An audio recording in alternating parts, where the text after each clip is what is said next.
Olívia, eu tenho várias perguntas aqui de algumas pessoas, da Flávia, do Paulo Esteves, eu vou responder todos, mas tem uma pergunta aqui da Vanessa Stringer, ela é uma advogada aí de São Paulo, salvo engano, e basicamente o que eu acho que ela quer saber é se há diferença entre cooperação e colaboração.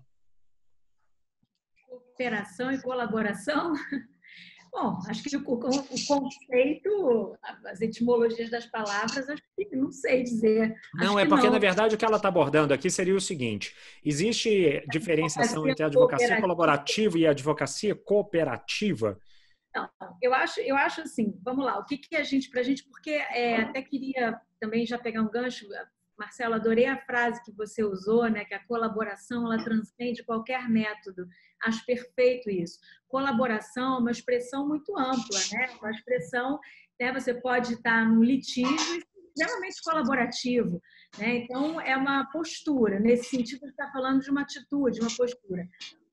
E quando a gente se refere à prática colaborativa no direito, a gente está se referindo a uma metodologia que foi desenhada, né, por esse histórico que eu comecei a apresentar, pelo Stueb, depois Paulinho, enfim, onde existe algumas características, né, em que você tem expectativas mútuas do que é o passo a passo de uma negociação colaborativa. A base, como a gente colocou, é a assinatura do termo de não litigância, né, o compromisso com a confidencialidade, com a transparência e com a retirada da equipe caso as partes decidam ir para o litígio. Isso daí é prática colaborativa no direito. Existem práticas colaborativas dialógicas no campo da psicologia. Então, a gente tem que tomar cuidado, porque são expressões muito abrangentes e que, então, a pergunta dela é perfeita, né? Para a gente nomear corretamente o que a gente está fazendo, o que é muito importante nesse momento, que tem uma profusão de métodos novos chegando na nossa cultura, é muito importante a gente nomear o que a gente está fazendo. Eu recebi um cliente que ouviu falar de divórcio colaborativo, queria muito participar, e ele, nas nossas primeiras conversas, ele deixou claro para mim que ele não ia querer participar das reuniões. E uma das características da prática colaborativa no direito, essa que a gente se refere, né, que esse grupo internacional difunde, é a participação ativa dos clientes durante as reuniões de negociação.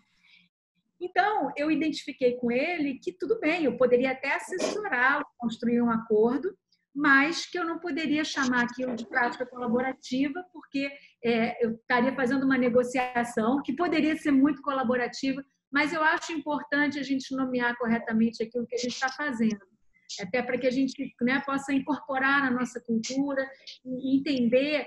E aí, quando a gente fala, voltando, que eu acho que eu fugi um pouco da pergunta da primeira que você me fez, né, o advogado como resolvedor de problema, é ele saber que ele recebe o seu cliente e ele ser capaz de identificar junto com o seu cliente qual é o melhor método.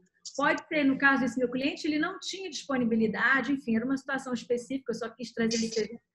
Eu vou escolher um caminho diferente, não precisa de ser a prática colaborativa para todo mundo. A gente está justamente saindo dessa ideia de que um caminho só serve a todos para a riqueza de possibilidades, né? Para a gente saber manusear essas ferramentas, esses encaminhamentos. Então, nesse sentido que o advogado está como resolvedor, ele está ali para, junto com o cliente, identificar que método é esse e aí até, né, Marcelo, não só e corrigir percurso, se necessário, se escolher um caminho no curso de uma negociação, no curso de rever e dar um outro encaminhamento. É a nossa responsabilidade, né? Essa ideia do advogado, que é muito mais do que um ajuizador de processo, né? Ele é um resolvedor que vai manusear todo esse instrumental que hoje está à nossa disposição.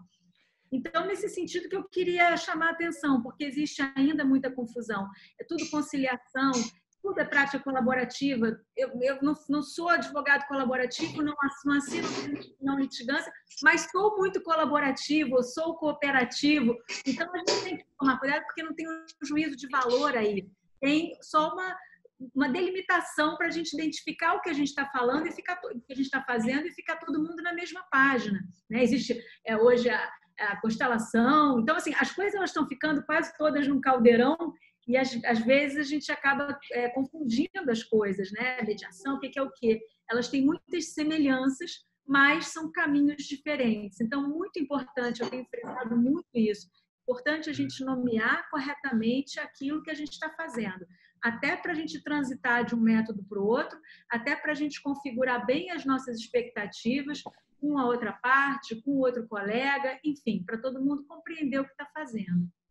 E, Olivia, a gente, quem sabe, dando esse recorte de nomenclaturas e de metodologias mais técnicas, até para responder, acredito que a pergunta vai um pouco nesse sentido, a gente poderia nomear mais tecnicamente uma advocacia cooperativa como aquela que se aproxima muito do que se faz nas práticas colaborativas, mas sem o termo de não litigância, sem o termo de participação, porque o advogado ele estaria liberado para ajuizar uma ação, se necessário fosse, ou seja, ele não teria uma representação limitada ao campo, né, do consenso.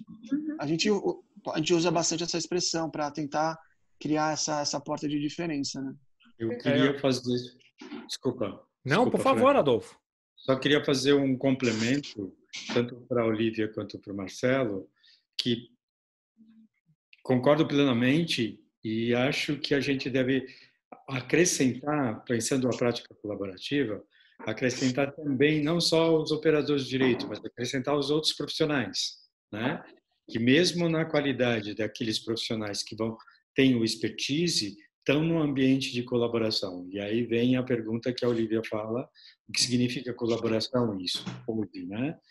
E aí, queria só pontuar e agregar o que a Olivia falou, da responsabilidade nossa como profissional de apontar isso. Por isso que, por exemplo, como você bem colocou, olha, isto não é bem prática colaborativa, isto é uma outra coisa que eu posso ajudar, mas que fique claro que é outra casinha que você está usando, né?